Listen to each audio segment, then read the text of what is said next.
Pada suatu masa di kerajaan Majapahit, terjadi konflik besar yang mengguncang istana. Minak Jinggo, seorang penguasa dari Belambangan, memberontak melawan Majapahit setelah merasa tidak dihargai oleh permaisuri kerajaan, Ratu Kencanawungu. Untuk meredam pemberontakan tersebut, Ratu Kencanawungu mengirim seorang ksatria muda yang bernama Damarwulan. Pertarungan ini akan menentukan masa depan Majapahit. Damarwulan adalah seorang ksatria muda yang gagah berani, dipilih oleh Ratu Kencanawungu untuk menghadapi Minak Jinggo. Dia dikenal karena kesetiaannya pada Majapahit dan keberanian yang tidak tertandingi. Meski Damarwulan belum berpengalaman dalam pertempuran besar, semangat juangnya tinggi. Di sisi lain, Minak Jinggo adalah seorang raksasa yang kuat dan kejam. Tubuhnya besar, wajahnya mengerikan, dan kekuatannya sudah terkenal di seluruh penjuru kerajaan. Dengan ambisinya yang membara, Minak Jinggo berniat merebut tahta Majapahit. Damarwulan dan Minak Jinggo akhirnya bertemu di depan gerbang istana Majapahit.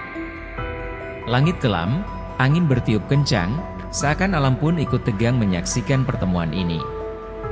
Tanpa banyak bicara, keduanya bersiap untuk bertarung demi harga diri dan kekuasaan. Pertarungan dimulai dengan serangan cepat dari Damarwulan. Pedangnya berkilauan di udara, menyerang Minak Jinggo dengan penuh kekuatan. Namun, Minak Jinggo menangkis serangan itu dengan mudah menggunakan pedangnya yang besar, membuat tanah bergetar setiap kali senjata mereka bertemu. Minak Jinggo, dengan tubuhnya yang besar dan kekuatan luar biasa, berhasil memukul mundur Damarwulan.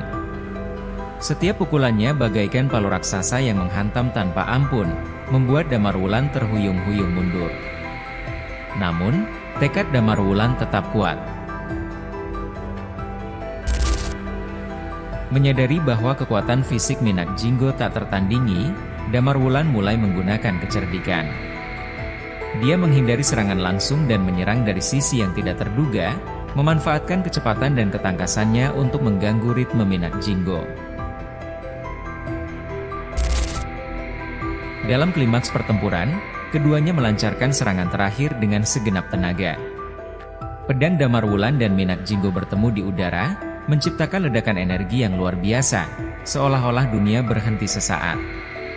Penonton menahan napas, menunggu siapa yang akan bertahan. Dengan keberanian dan kecepatan, Damarwulan berhasil menemukan celah dalam pertahanan Minak Jinggo. Dia melompat dan mengayunkan pedangnya ke arah leher Minak Jinggo, menjatuhkan sang raksasa ke tanah. Suasana hening sesaat, sebelum suara kemenangan terdengar dari pasukan Majapahit. Setelah pertarungan yang mendebarkan, kemenangan Damarwulan menjadi simbol kekuatan dan kejayaan Majapahit. Istana kembali tenang, sementara Ratu Kencanawungu menyambut pahlawan mudanya dengan penuh kebanggaan. Pemberontakan Minak Jinggo telah berakhir. Setelah pertempuran yang epik, Majapahit kembali ke masa damai dan kejayaan. Damarwulan diangkat menjadi pahlawan kerajaan, sementara nama Minak Jinggo dikenang sebagai pemberontak yang gagal. Sejarah Majapahit terus berlanjut, dengan kisah ini terpatri sebagai salah satu peristiwa terpenting.